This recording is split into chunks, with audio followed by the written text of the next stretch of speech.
नमस्कार फ्रेंड, आप सभी का एक बार फिर से स्वागत है। Friends, forum of bank pensioner activist के श्री JN शुक्ला जी ने एक राइटअप रक्षाबंधन के अवसर पर भेजा, जिसकी स्टेटस रिपोर्ट 100% DA अनुमोदन एवं पेंशन रिवीजन। उन्होंने सबको शुभकामनाएं देते हुए कहा कि हमारी 29 अगस्त 23 की पोस्ट वर्तमान गतिविधियों पर वक्तव्य शीघ्र समझौते को पटरी से उतारने की अंदर खाने की साजिश के जवाब में हमें कार्यरत और सेवानिवृत्त बैंक कर्मियों से ऑपरेटिंग यूनियन की भर्त्सना करते हुए कठोर निंदनीय प्रतिक्रियाएं मिली हैं। पेंशनर्स ने हमारे 100% DA अनुमोदन में कितना समय लगेगा और पेंशन संशोधन की संभावना को लेकर हमारी विचार जानने की इच्छा व्यक्त की है। वैसे हम कोई भविष्य वक्ता नहीं हैं और न ही पिछले 7-8 वर्षों में ऐसी कोई बातें कही जिसका कोई सिर पैर न हो। जो गतिविधियां या निर्णय भविष्य की गर्भ में है, उस पर हमारी नीति वेट एंड वॉच की है। हमारे प्रयास तब तक जारी रहते हैं जब तक कोई विशेष आधिकारिक तौर पर तय न हो जाए। उम्मीदें कहीं न कहीं हमारे प्रयास को शिथिल करती हैं, इसलिए हम बहुत सी बातों को जानते हुए भी एक निर्धारित रणनीति के तहत उस पर चुप रहते हैं। यह भी हम अपने संपर्क सूत्रों की गोपनीयता बनाए रखते हैं ताकि वो आश्वस्त होकर अपना काम जारी रखें। फर्स्ट पॉइंट, जहां तक 100% DA के अनुमोदन का प्रश्न है, उसकी सहमति 28 जुलाई 23 को हुई थी। IBA ने अगस्त के पहले सप्ताह में सहमति के आधार पर अपना प्रस्ताव औसत सूचनाओं के साथ DFS को अनुमोदन के लिए भेजा होगा, ऐसा हमारा मानना है। सामान्यतः अगर किसी प्रस्ताव में कोई क्वेरी नहीं है तो ऐसे प्रस्ताव 30 से 40 दिन में अनुमोदित हो जाते हैं। हमें उम्मीद है कि IBA ने ऐसी कोई त्रुटि नहीं दोहराई होगी जैसा फैमिली पेंशन के सीलिंग हटाने के प्रस्ताव में की थी, और 100% का DA का प्रस्ताव सितंबर 23 में स्वीकृत हो जाना चाहिए। इस पर हमारी नज़र है।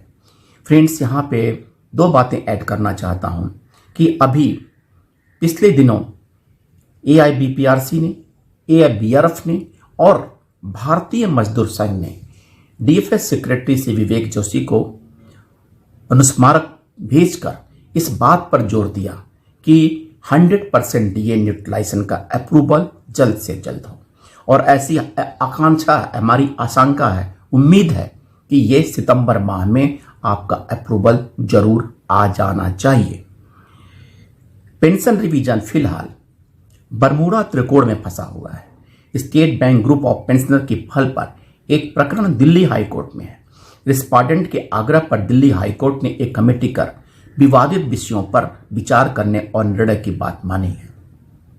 वित्त मंत्रालय ने एक कमेटी बनाकर सभी विषयों पर विचार करने को कहा, जिसमें वेतन रिवीजन के साथ पेंशन रिवीजन की बात भी है। 100% DA का विषय भी कमेटी को संदर्भित है, जिस पर औद्योगिक स्तर 28 जुलाई 23 को सहमति बन चुकी है। SBI ग्रुप ऑफ पेंशनर के प्रतिनिधि दिल्ली हाई कोर्ट की आज्ञा से अपना पक्ष कमेटी के समक्ष रख चुके हैं। कोर्ट ने और किसी यूनियन को कमेटी के समक्ष उपस्थित होने को अनुमति नहीं दी है।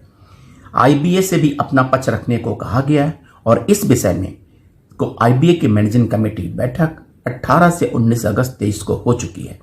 बैठक में हुए निर्णय को IBA ने सीक्रेट रखा है, जिसे वो DFS की कमेटी को देगी, क्योंकि विषय दिल्ली हाईकोर्ट से जुड़ा है, संवेदनशील है। अतः DFS कमेटी की जो भी रिपोर्ट होगी वो हाईकोर्ट के समक्ष प्रस्तुत होगी।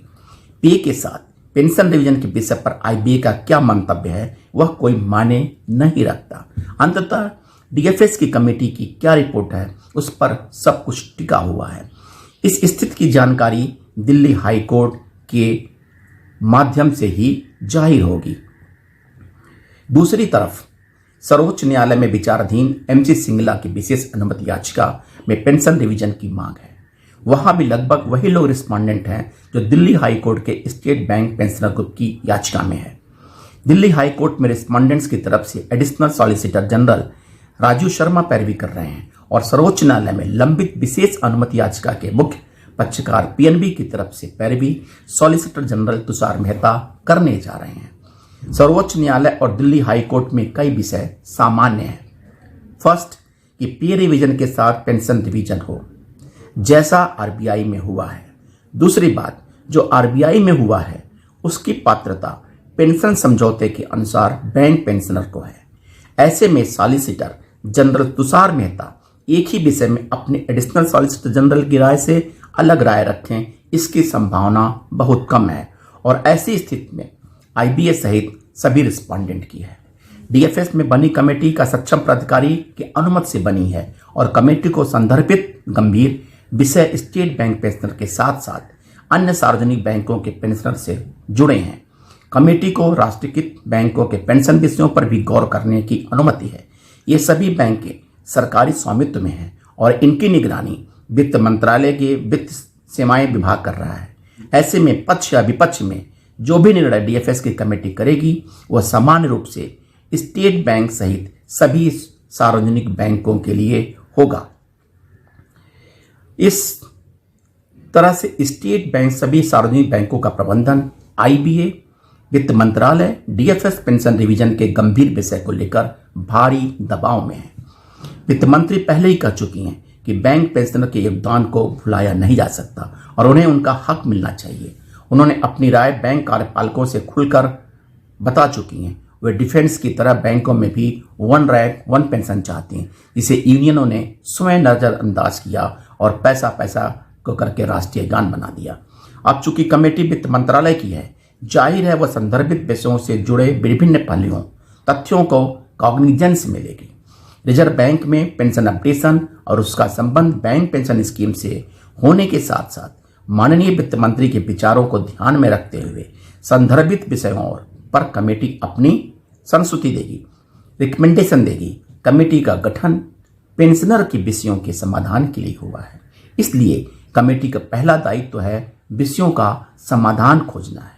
ये कमेटी न मैनेजमेंट की है, न आईबी और पेंशन रिवीजन की अड़ंगेबाजी यूनियन के दबाव में है। कमेटी का गठन वित्त मंत्रालय सरकार की पेशकश पर माननीय दिल्ली हाई कोर्ट ने स्वीकार किया है। अगर कुछ करना नहीं होता तो सरकार या वित्त मंत्रालय इसकी पेशकश क्यों करता?